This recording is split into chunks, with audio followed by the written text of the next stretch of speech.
Good morning, everyone. Morning, good morning. Good morning. Good morning, ladies. So good to see everyone. Happy Saturday. It's Saturday. Saturday. Hi, lovelies. Hi, Miss LaNae. Norwood. Hey, ladies. How are you? Hello, good Good morning. morning. Good morning. You look beautiful, girl. Yes, red lip. Right. Yeah, I know. Like, Yeah, yes, you come know. through, red lipstick. Exude black girl magic. Absolutely. Do it. Yes. Yes. Absolutely.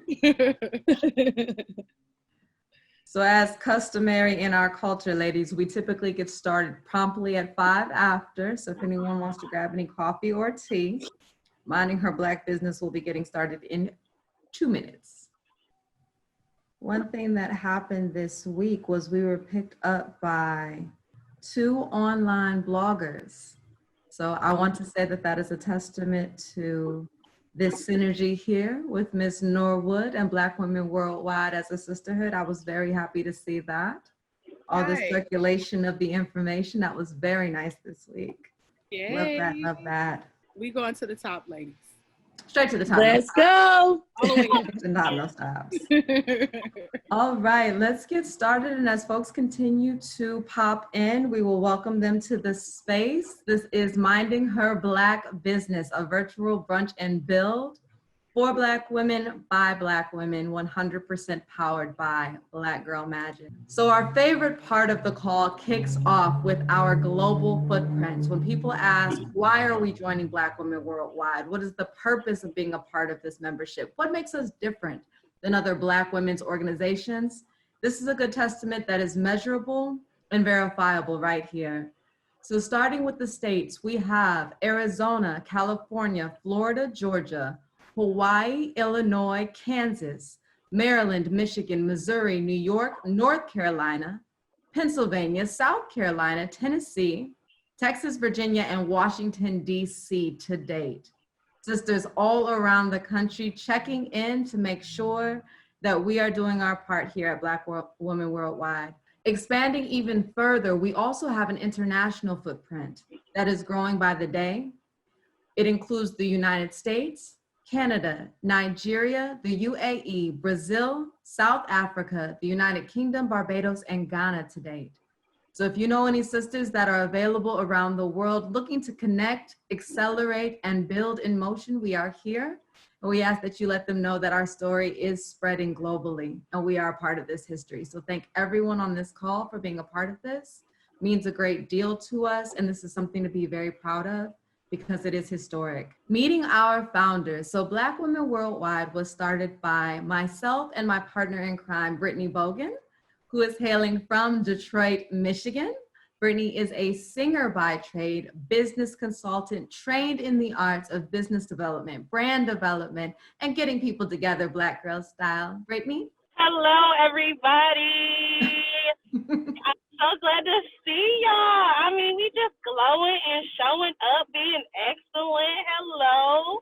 Thank you, each and every one of you, for being here with us. We 100% support your Black girl magic individually, and we know it's unstoppable together. So let's continue to do this, ladies. Let's support one another, be there for one another financially, emotionally, professionally, and there's nothing that we can't do. So thank you for being here with us, guys. Absolutely, absolutely. One of the things you will find about Britt is she is always in motion. So she is our Black girl, Carmen Sandiego, making it do what it do on the road, come through from all over the country. Britt was just in Atlanta, just in Chicago. So you might see Miss Britt anywhere that Black girls are being excellent, and we love her for that. So thank you so much, Britt. Love you guys.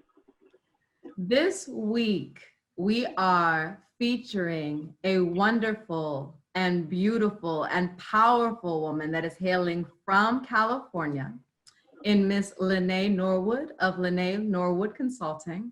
She wears many, many hats that we'll get into in just a moment. But I think my favorite part of meeting LaNae is her energy. From meeting one, she brought it, she came through on the passion when it came to being available to women, to the Black community, and to intellects that need to understand the importance of the different initiatives that she's a part of. So without further ado, Miss LaNae, if you could come off of mute, let's get to it, girl. How are you this morning? I am doing excellent. Thank you for that warm introduction. I don't know if I can live up to that. Girl, you got this. You got this. So for those of you all who are listening, and we are wearing a hot red lip this morning, okay? Hailing from California. This is an international call with Black women worldwide, and we love the fact that Black women show up every single week looking bold, powerful, doing what we do on our brunch call. So LaNae, tell me a bit about My Black Counts. Let's start there, because that was super interesting. Tell me a bit about that initiative. Yes, and shout out to Tiana Taylor's new Mac line. This is her red. I forgot. Yes, ma'am. Yes, ma'am. Taylor Mac. So I bought everyone. Yes, yes, indeed. Support our queens, right? Absolutely. Yeah, so about My Black Counts. My Black Counts was a campaign, an anthem, a movement that I created really to help celebrate the diversity and the individuality and the humanity of Black people from all walks of life, of all backgrounds, of all identities. So often Black folks are depicted as a monolith, as if we have one perspective, one look, one interest. And we know that Black is a rainbow of Blackness, and we have broad interests. We have broad perspectives, walks of life, faiths, even, nationalities. So My Black Counts is meant to celebrate that. And you take that, you own that, it's an anthem, you apply it to your life in the way that you see it. And it was actually birthed out of the opportunity that I received, one of my largest consulting contracts to date, with the California Black Census and Redistricting Hub, which is a project of California Calls, which is the subcontractor of the state of California. Nice. So then they subcontracted me to develop the statewide communications and outreach campaign for reaching Black hard to count folks throughout California. According to the Census Bureau, there are 2.4 million Black people living in California. We know historically Black folks have been undercounted. And why that's a challenge is because when we are undercounted, our communities are underfunded, under-resourced, and underrepresented. Mm-hmm. So the census really, what people just don't understand how much the census impacts, it really impacts money, power, votes, and representation. Simply said. So I really made it my own personal mission and passion to get out the word about the importance of being represented in the census in an authentic way, in a way that spoke to everyone and included everyone. And now it's been received across the nation. We have Keisha Lance Bottoms in Atlanta pushing out My Black Counts. We have other organizations in DC and North Carolina. We actually have a biter in North Carolina, but that's okay. And it has been received from, I think, over a dozen states where they've adopted our messaging, our content, and really used that as a way to push out the message to the Black community. So excited. And now we're pivoting into some new stuff, but I'll hold that. So I have to take a step back because you skimmed past a couple of important details that I want our listenership to hear. The first is that the state sought you out. Is that correct? California sought you out to do this work. Is that correct? Yeah, and that's building off of a track record of doing national organizing and movement building work for Black folks unapologetically when it was unpopular, when there was no money for it, before it became a multiracial movement with allies protesting. Yes. Since 2014, when I saw Tamir Rice get gunned down, yes. Something in me broke. And it was in that moment that I could no longer exist in corporate America. I celebrated a 12-year, very successful career doing digital marketing with Fortune 500 brands. But for me, I could no longer exist lending my talents to white folk and for the benefit of white folk. And when I saw Tamir Rice, I have a 16-year-old son who was 10 at that time. I jumped and I never looked back. And it's been quite the journey. And from there, I was able to found my first nonprofit nonprofit.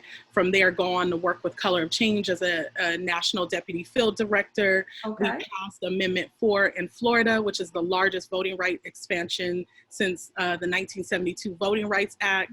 We almost got Gillum and Stacey Abrams elected, but we also mobilized millions of Black people around the country in key battleground states and areas where we have strongholds to empower their vote and to also give them tools that sustain beyond the election, where they understand how to mobilize their communities. So that's all building off of all of that work. And I guess I made a little name for myself. Just a little one. Just a little one. Nothing too serious, you know, just known throughout the nation for getting the word out.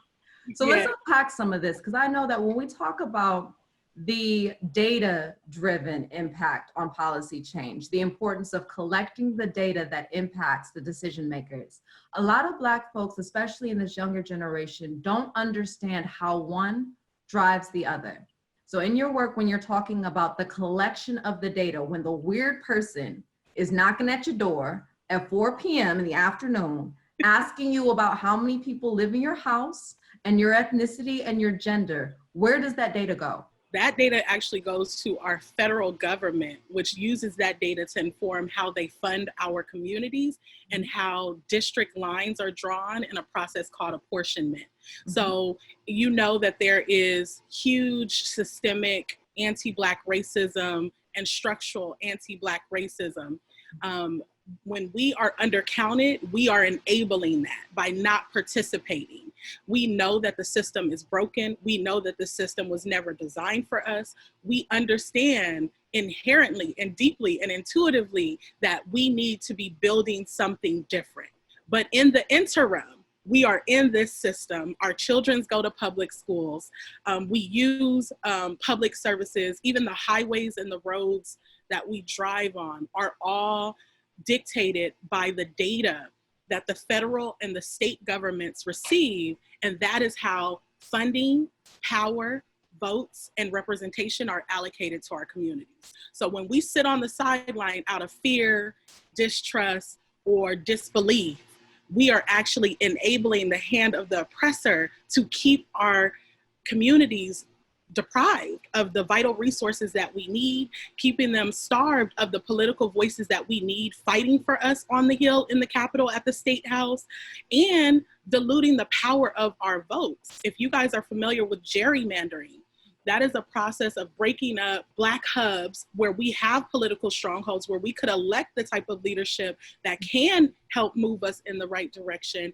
And the process of apportionment allows, if we're not involved, if we're not in that process, if we're not participating, what can happen is our communities can be gerrymandered.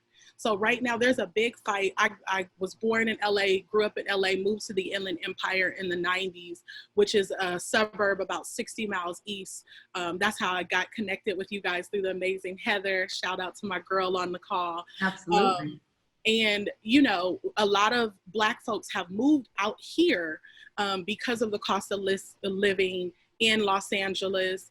But we still have strongholds in communities like Leimert Park, like Compton, like the West Side where I grew up.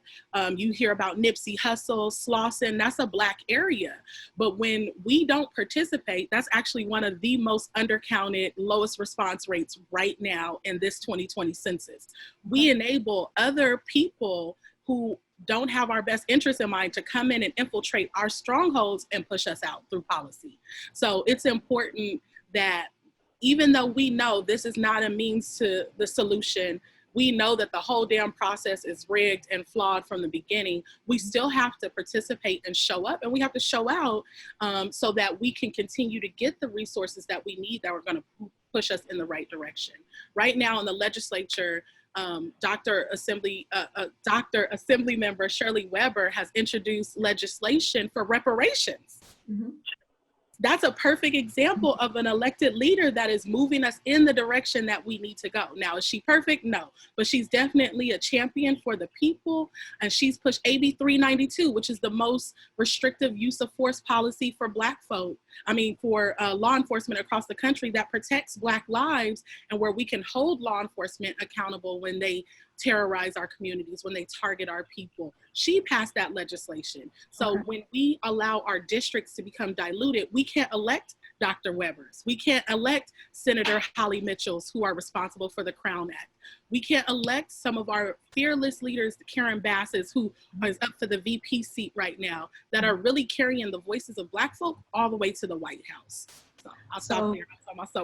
Let's unpack that a bit for folks that are listening, because what you're saying is super powerful and you speak that language. So I want to make sure that everyone's keeping up with all the gems you're dropping. Going back to the gerrymandering in the metropolitan Detroit area, what that looks like is the reason that you have a Highland Park sitting dead in the middle of Detroit. It's the reason that Wayne County is a Detroit county that now includes Romulus and Taylor and all of these other areas that allow the demographics on paper to be skewed ever so slightly, ever so conveniently when it comes election time.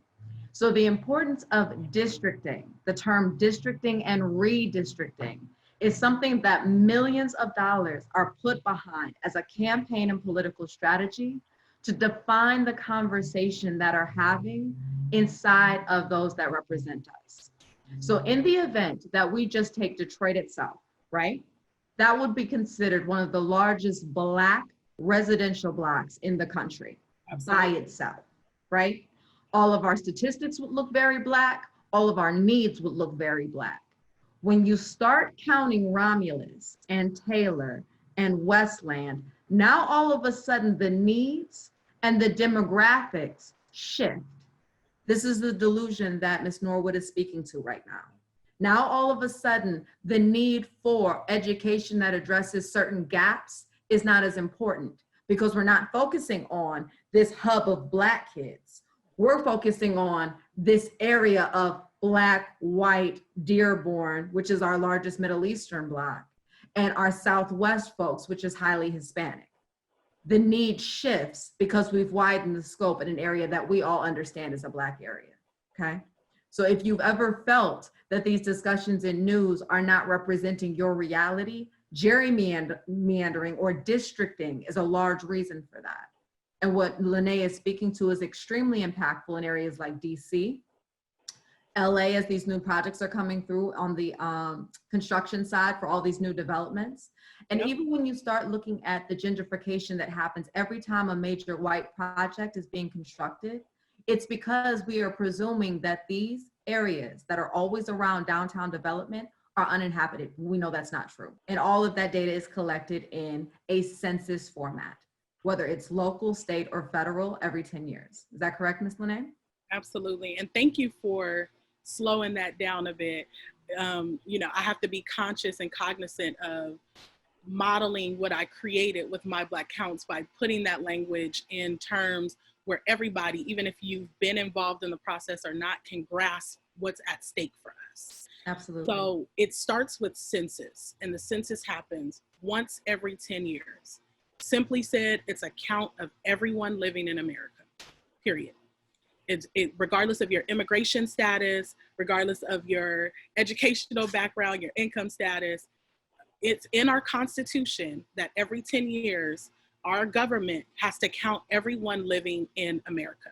Mm-hmm. Then from there, that data is taken to the federal government, which is overseen right now by the administration that is not our friend. And then that data is used to determine how much money each state gets in federal resources. Specifically for California, we pay more in tax, and it's our tax revenue, in essence, that we pay to the federal government, how it comes back and cycles back into our communities. In California specifically, we pay more in taxes than we get back historically.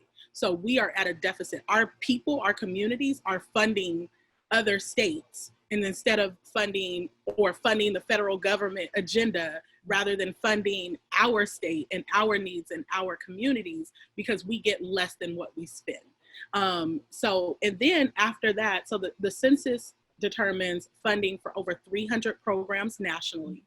Some of those programs look like financial aid for college students. You know, I don't know if y'all remember about 10 years ago, the Pell Grants were running out. That is directly correlated to the census outcome and the data from that. Food stamp WIC, Medi-Cal, child health care insurance plans. You know how whether if you have insurance or not, if you take your child to the doctor has to see them. That is that program. Our highways, our roads, affordable housing programs through HUD, all of that is funded by the census and dozens of other programs. We are talking about $1.5 trillion. Put that in perspective, $1.5 trillion, not billion, trillion dollars. With a T. With a T on that boy. With a T. That is directly connected to the data that the Census Bureau gets. Think about how that shows up in our communities. Why our parks don't have no new basketball hoops and swings. Why our grass got to look tore up. Why is our roads not paved and have potholes? And we know that there is systemic and structural racism built into that, but a part of that is a deficit. I mean, California has been working, we just closed our deficit and that just got busted right back open because of COVID. And I'm sure you guys have similar narratives in your state where we're underfunded, we're at a deficit, we're in a budget crisis. All of that is directly connected to the census. And then after that process happens, apportionment happens. And that is where the redistricting process happens. And they say, oh, okay, based upon these census tracts, there's a lot of people that live here. So you get this many Congress members and you get this many electoral votes in the presidential election. So there was legislation that was just passed that says now the Electoral College has to vote with the popular vote. I don't know if you guys are, so that changed this year. States have the right to enforce their Electoral College to vote the same way the people voted. So that was a huge step in the right direction. Still not perfect. We know there's still flaws. But when we're talking about getting this tyrant out of office in November, when we're talking about how many Congress members we have up there fighting for us, like Auntie Max, like, I could keep going on and on. That is all determined by census data. So we have a lot at stake, you guys. Making this real, because the apportionment piece is extremely important. When we're talking about how the existing broken system works, because I love my Black revolutionaries that are talking about kingdom building and nation building, and we'll get there. Yes, but anytime that you make a pivot, you have to deal with what exists in the first place. So currently, starting today, we exist in a representative democracy on paper. A representative democracy on paper. So for those who are not familiar, those that are listening in, we vote in an election, the popular vote reflects that count, and when that popular vote is then registered, we have the ability to influence a separate body called the Electoral College. Between the Trump last election and the Obama last election, the Electoral College was extremely loud. It was the body that people were arguing against and for that did not follow the popular vote, did not follow the count of the public's opinion after voting. So that's an extremely important piece. When we talk about how to be active in the existing system, you have to realize that you're influencing a human being sitting in a seat somewhere else. So the count of your opinion is in a vote. You are giving data to a representative in DC, and the weight that you place on that representative is now our leverage. It's not your vote itself, it's the pressure that you're putting on a human being that still has freedom of choice. When we talk about what LaNae just spoke to in terms of process, the existing system has historically allowed folks that are paid to vote on our behalf to still exercise their decision-making as a human being. This new legislation is removing that autonomy, meaning you now have to do your job on the behalf of the citizens you represent. If they say we're voting A, then we are voting A in DC. You being a human being that disagrees with A is no longer the point, because you're an appointed official and a representative of hundreds of thousands of citizens. The fact that we had to pass this law, in my opinion, is ridiculous, because I thought it was communicated in the job description. But what we are now establishing for clarity for those that missed it in the back is that as a representative, you now have to represent your constituency. Absolutely. Okay. And, you know, the barriers to why people don't want to participate, first of all, is because we don't trust this government, and especially under a Trump administration. People are like, no, I'm not giving you my information. Don't be asking me no questions. I'm not providing that. Also, we know that we've had to work around systemic barriers and get creative with how we take care of our families and our loved ones. So sometimes you have multiple families living in the home. Somebody's not on the lease, things like that. Let me tell y'all something real quick. The government already knows where we all are. You taking the census is not giving them information they don't already have. You share more information and you give more consent and give away more privacy rights every time you log on to Facebook than if you and your phone, right? I have to piggyback off of that just so that we can use the times that we're in. Yeah. As an example, because we do have a headquarters in Detroit, Michigan. They were able to verify how many folks were staying in place using your cell phone pings off of towers. Yeah. So if you believe that you're giving the government information by a census count, you're not. You're not. The largest tracker on you personally is your cell phone, your location, your behavior, your shopping habits, the number of people in your house, your spending are all tracked via cell phone. So participating in this additional method of representing one's household doesn't give away anything they don't have already. That is a misconception and it's flat out not true. It's Absolutely. just not true. And all we do is we just shortchange ourselves. Mm-hmm. You know, taking the census is an act of protest. Census suppression is voter suppression. We have to show up and participate. They are counting on us not doing it. In fact, they would prefer for us not. That's why they make the process so complicated and so inaccessible for people to learn and know about. This is the first year ever that the census is available online. It is 9 questions. I've had people take it in under 5 minutes, you guys. You are not providing detailed information. You're providing your name, the names of the people who live in your house. Check Black, please. Your ethnicity, and your telephone number, and if you're renting or a homeowner. And I think I'm missing like 2 other nominal questions. They do not ask for your social security number. So be aware of that. There are people that are scammers that are taking advantage of this moment to compromise people's identity. So they'll never ask for your social security number. They'll never ask for your driver's license number. They won't ask for your bank account or routing number. You don't need to take the census to get your stimulus payments or any other assistance. The official website, if you guys want to know how to get to the census safely, visit myblackcounts.org. Right there, there's a button at the top of the page that says take the census now. Also, if you want other methods of taking the census, like how do you take it by mail, how do you take it by phone, /2020 census. So myblackcounts.org /2020 census. We have the highest security measures. I personally built this website with my team. It is coded, it is protected, it is firewalled. Your information is safe going directly to the Census Bureau site from our website.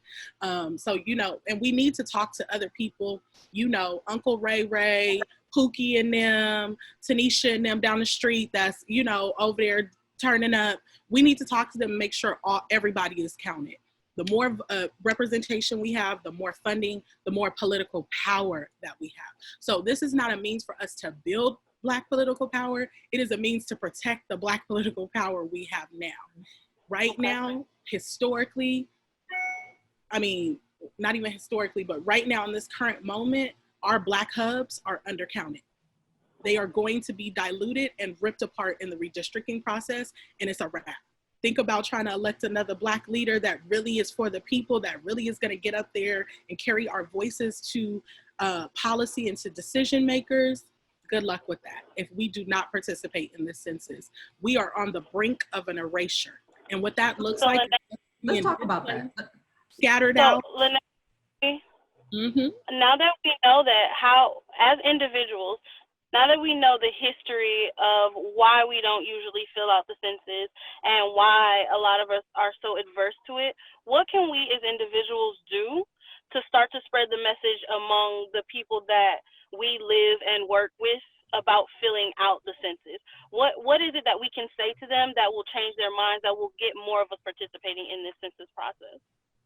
Great question, Brittany. We know how Black folk move. We are a word of mouth, underground railroad people. We might see it and make some action if we see it on TV, if we see it in an ad, but it has a way different impact coming directly for you. So actually, we have a volunteer program set up where all of you guys can join me and become movement builders, where we give you the content, the messaging, the information, everything you need to text your people, your friends, your family directly from your phone. It's a message that comes from you to them. And we just provide you the tools and the access to do that. If you feel confident enough, if you feel confident enough to speak on it in your own language, please just start talking to people. Send them to myblackcounts.org or send them directly to the Census Bureau website. Tell them what's at stake, help them understand redistricting, help them understand the funding process, help them understand, because I think that it's just a gap. And people, since it's not something that we talk about and prioritize, like how we do the movement and the protests and the uprisings, people have not instilled a deep enough value into the process to really understand how much it's going to impact us. Let me speak to that just for a second, because the one thing I love about our young generation is they're petty. So let me push a button on purpose to see if we can get this to hit home, okay? In a past life, I was an HR director, C-level, for a very long time, over 10 years. And the greatest thing about looking at a system that is unfair is recognizing where the opponent cheats. You all will notice that when you fill out demographic information right now, the first question deals with ethnicity. There's only 2 right now, which is very, very strange. It's Hispanic and not Hispanic. Pay attention. Because we remember that being Black used to be an ethnicity. It's not anymore, okay? After Hispanic and not Hispanic, when you look under race now, there is no racial identifier for Hispanic people. So if they're nothing else, they have to check white. They capture the information under ethnicity and they're padding the numbers under white. I'll take another step further. When you are Black, non-American born, you are coached in your onboarding to fill out white and census information, though you may be from Ghana or Kenya or Jamaica or Brazil. So if our American-born Black folk, sons and daughters of the African Holocaust, are not counting themselves, and other pools of folk, including Middle Eastern, you'll also notice that Middle Eastern folk don't have an identifier right now. And if they don't know any better, they're also choosing white or other. Persians are actually coached to check white. I have a good— As are Lebanese. So there are entire pockets of melanated peoples that are being coached to pad white numbers. And if these numbers directly impact who's getting the pothole filled, we need to get a move on it. Whose children receive the digital support in COVID for the educational upgrades we're going to need this year? That funding, because we're up against the digital revolution for those that can afford it. COVID is not going to allow the public school system to go back to the model that we are currently experiencing. Who do you think is going to get that tech first? So for all of you all that are home with the kids, homeschooling and going crazy while still working your job from home, if you want your children to receive the digital upgrades that are provided by federal and state funding, they need to know you have a child in the house. That's right. Absolutely. Okay? It's important. And I will ask all of Black women worldwide to support myblackcounts.org in their collection of data, because there is a Black woman running it, and I want her to get credit for the fact that she is giving the state of California that data.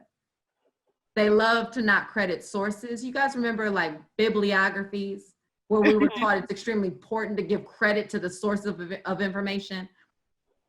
Never, ever, ever go back once you find out that there's a Black woman collecting information on anything, because that is her expertise that we need to support. Thank you for the support. And just, I saw a chat in, I see you, Chaz. What's up, sis? One of my sisters. Chaz going in right now. I'm loving Chaz. Right, Thank you for energy. chat Thank you for the energy. The deadline for the census actually just got moved up last week, 30 days sooner. Why do you think that is? The Trump administration doesn't want everybody counted. So it was originally extended to October 31st due to COVID, but Trump started applying pressure to the Census Bureau. And so now they have shortened the deadline. So the new deadline for us to self-respond on the census is September 30th. Field operations have been starved, so people are not going to be knocking doors like they have in previous years, which is really, this is the most critical time of the census. This is when we reach the hardest to count populations. This time is called non-response follow-up. So for people who have not self-responded right now, this is when the Census Bureau extracts those addresses, those that data, and says, okay, who haven't we counted, who hasn't responded yet, and then they target those homes. The Trump administration has applied pressure to the Census Bureau. They have now shortened it, so now the new deadline is September 30th for you to self-respond. Also, I want to pivot to talk about really quickly where we're going next. Since we have had so much success and the Black community in California and across the country has received My Black Count so well, we are now pivoting into some long-term Black power building on a statewide level, specifically in California, and that could potentially expand nationally. So we are looking at how do we stop, how do we quench Black erasure, Black disenfranchisement, Black marginalization, lack of political representation, but doing that through grassroots movements. What has happened historically in our community, we have prioritized being elected to office and not understanding when you become a public servant, you are a public servant. So all of your constituents, not just Black people. So it's great to have an Obama, it's great to have the representation there. And we, again, we have champions like Senator Holly Mitchell, Karen Bass. I could keep going through the whole country. And we just saw Cori Bush just got elected. We got some big wins happen in the electoral space, but we also know that all change happens, social change happens on the ground with the people. So we're exploring how we can build, you know, the resources, the muscle. We already have the infrastructure to expand it on beyond elections, on beyond census. Also, we're pivoting right now to do a Black voter engagement campaign. You guys, this election is about voting by mail. And it is not a straightforward process like people think it is. Like everybody's gonna get a vote by mail ballot, well, specifically in California. I don't know, each state is different depending on who your governor is. If you in Florida, good luck. Because DeSantis, we really, I ain't gonna go in on Florida right now, but you know, most of us will get a vote by mail ballot. There's a certain process to filling out your ballot, so it is not disqualified. Also, the Trump administration is placing strain and pressure and depriving, underfunding, under budgeting for our United States Postal Service. I don't know if you guys have seen that in the headlines. So that is going to impact vote by mail ballots. In some states, it is not the postmark, it is the day it is received. So if mail is delayed and you wait till the day before to mail in your ballot, it could be disqualified and not counted. So we are waging a campaign that is going to inform and educate Black folks on how you vote by mail, how you can do that safely. People don't know you can get your mail-in ballot and still drop it off. You don't have to put it in the mail. There's drop-off locations that are required in every county. So we're gonna make sure that we wage that campaign so people know your Black vote counts. And in addition to that, continue to build this movement around dismantling anti-Black systems and building Black political power. So y'all stay tuned. Right now, you're gonna see a lot of census stuff, but in the next 35 to 40 days, you're gonna see My Black Counts pivot into more voting and electoral positions. So super excited about this. And we will ask LaNae to forward us that information so that we can send it out to our membership. We will make sure that everyone receives this information. To let you guys know just how real this is, there's already been a canceled election one county over from Orange County in California. They've already stated they're not having an election this year. So I want to be very clear, the times that we're living in may feel surreal, but this is happening. And it's only happening because of apathy. I want to be clear that an entire group of kids turned a president around using TikTok. Come on now. There is a 33rd district candidate in the state of California that is commenting on Megan Thee Stallion and Cardi B right now. And no, his comments were not appropriate for a public servant. But the fact that we are on folks' radar that we have never been on before is a testament to everyone on this call, everyone listening, and every household that needs this information. We as a Black culture are American culture, period. This is happening. And every time we stand up and draw a line in the sand, history pauses Black erasure. Every time we stand up as a unified community, there is a pause in the attacks. Starbucks has to go back to the drawing board and hire a Black woman to fix it. That's right. Okay? So don't get tired now. Blvck Womxn Worldwide is actively running a campaign called Reimagine Liberty that is going city by city to communicate the importance of unity right now in this country. And the definition of Black, represented by RV, is an inclusive intersection that makes it clear no matter what hue of Black you are, you need to be counted as Black right now. And no matter what your hair pattern looks like, what your other family members are labeled, you are ours in this fight. That's right. You are ours in this fight. And so we will be supporting myblackcounts.org. We will be supporting Miss LaNae Norwood and other Black women in other spaces that are getting this work done. And it's okay to be confused. It's intentionally designed to be confusing, but it is not okay to not be informed. This is when we go to Google and we look up the words and we figure it out like we always figure it out, because it's not okay to not know at this point. So as the election comes, we will continue to provide messaging that communicates the key points of all of this information. I understand it's a lot.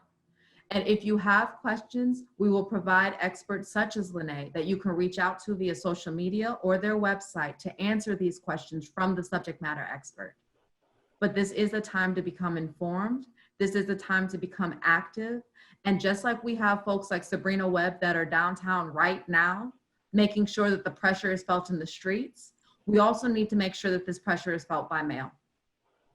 So participate in whatever ways that you feel motivated in your spirit, but get off your behind and participate in the ways that are necessary.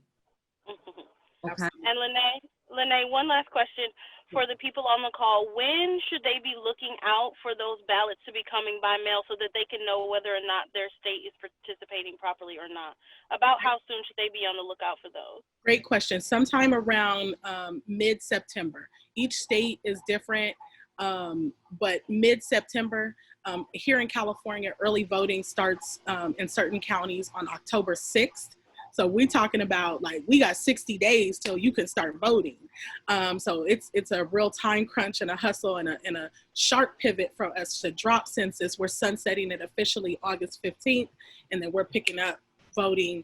And we have some key propositions on the ballot this November here in California, Prop 15, 16, and 17, which we know California is a policy leader for the country. So if we're successful with these propositions and with the programs that we're doing here, it will spark and enable similar lookalike legislation in your states as well. So mid-September, vote by mail ballots are gonna drop.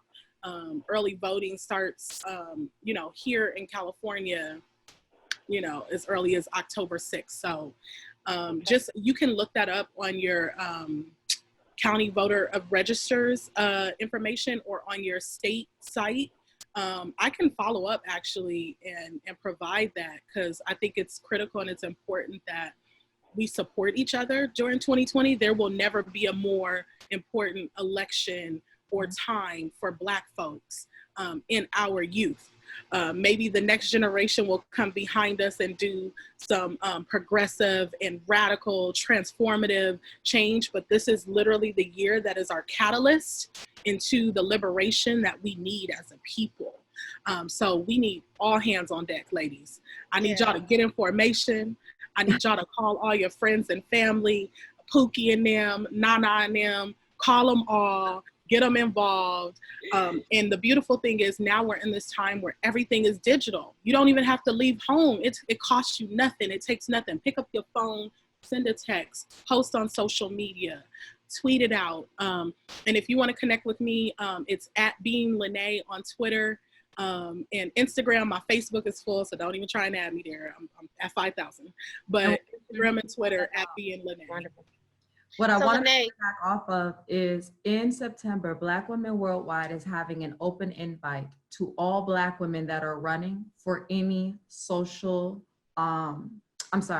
political servant position. So that could be police chief, that could be mayor, that could be governor, or any state representative.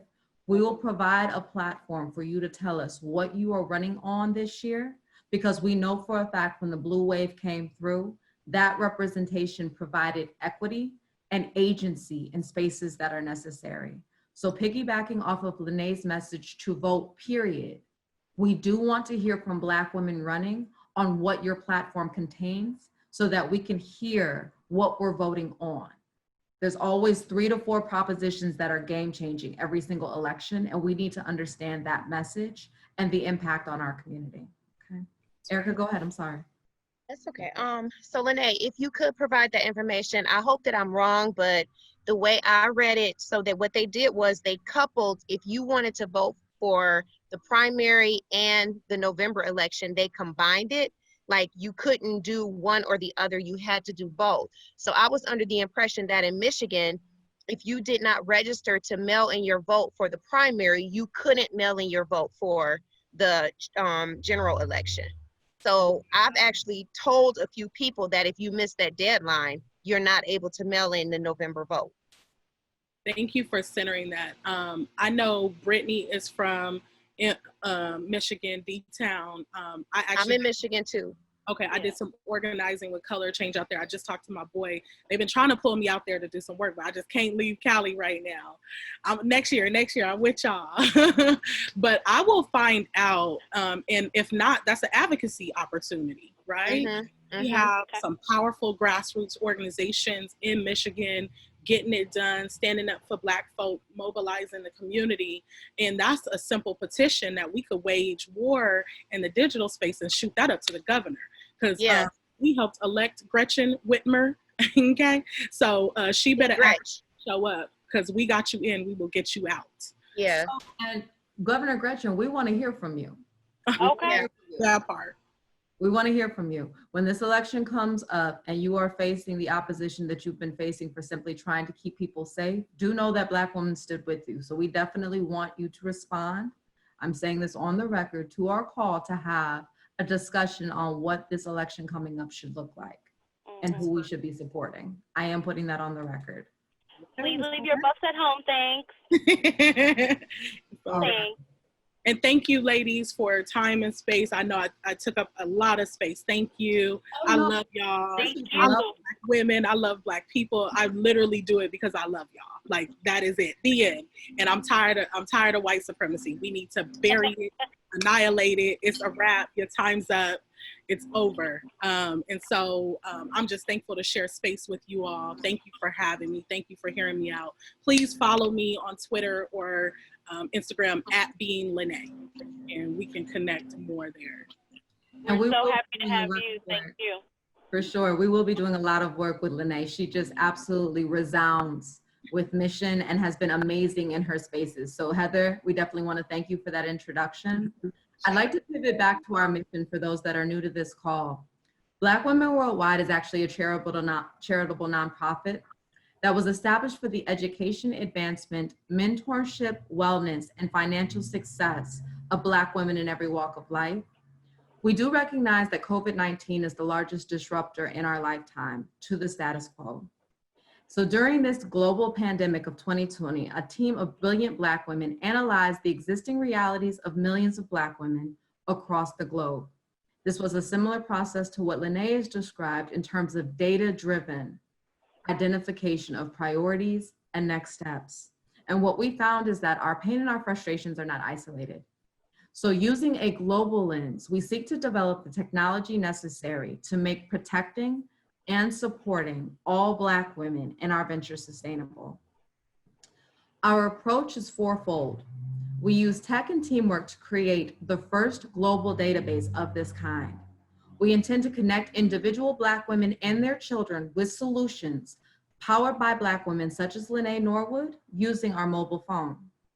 We intend to break barriers for Black women-owned brands and businesses through education, capacity building, community and connection. And we intend to build bridges that repurpose the $1 trillion with a T annual Black spend for the personal and professional development of Black women worldwide. So as we've discussed on this call that takes place every Saturday at 11 a.m. Pacific Standard, 2 p.m. Eastern Standard, your impact matters, sis. And we're asking you to get involved. We're asking you to seek out and connect Black women in all spaces, whether it's at the outside patio bar, ask for the Black waitress. Or if you are looking for a Black professional or medical professional or legal professional, find a Black woman, especially in COVID where everybody is struggling to circulate resources. And finally, tell our story. If you have an organization, we would like every Black woman that works in it to have membership with us so we can continue to support their voices and continue to support resources being directed to these organizations in the ways that we've discussed today. We must be aware of one another to support one another. And I cannot thank LaNae enough for being on this call today. This virtual brunch and build has been historic, girl, and powerful. And your work is absolutely uncanny. And the one thing that you said that stuck with me, and I know Brittany, you'll have yours, but for me, it was the fact that you mentioned you can be your fully unapologetic Black self and be recognized by powers that are meant to oppress you because you're just that good. So for the girls that are having issue right now because racism is so heavy and oppression is so real, don't turn away and don't shrink. There is a space for you, and the only thing you have to be is excellent at what you do, and come find us. We're looking for you.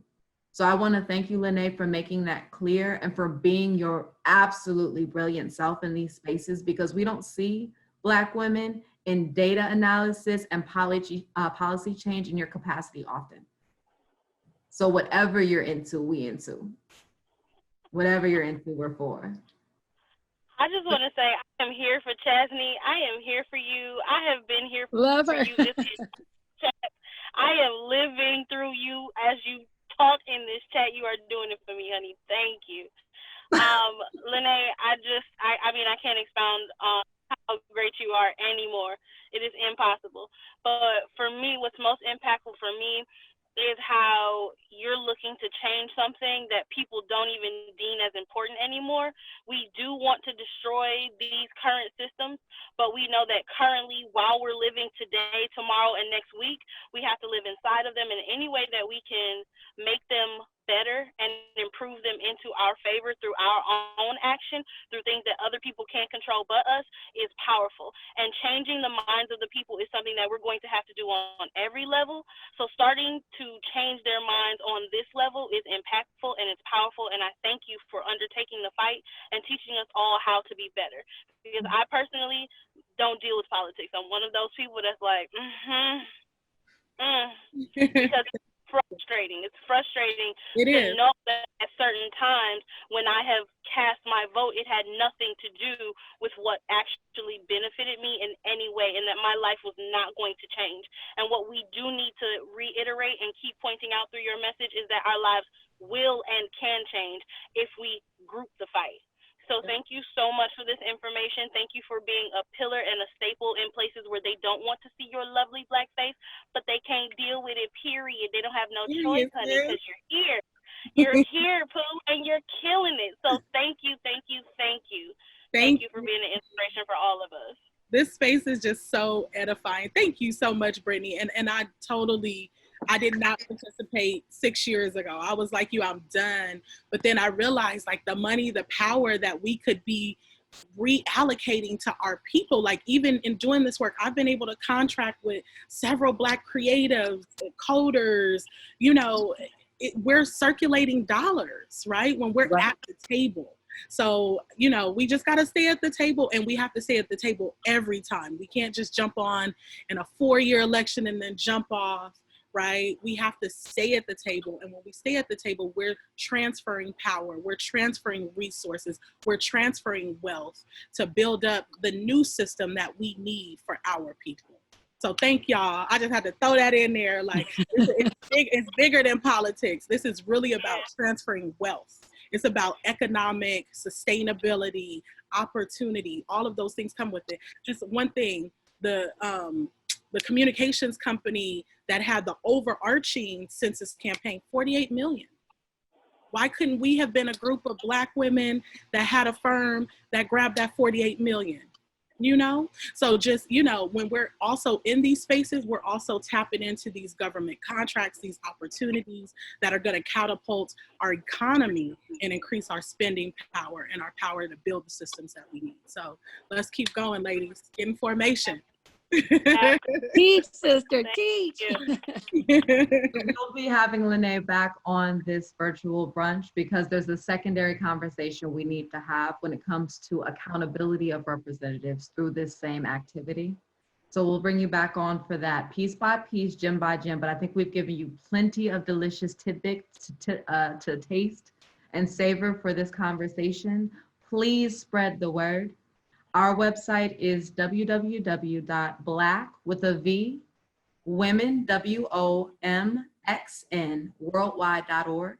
We will continue to circulate this information. And again, my specific ask, because I'm a Black girl first and I'm for my Black women, is that we give LaNae's organization, myblackcounts.org, the information necessary to be at the table, since the state of California sought her out because they needed her expertise to get this done. So I want to keep supporting. I want to challenge you all to make sure that in finding Black girls, you direct them to our membership so we can keep them informed. Knowledge is power.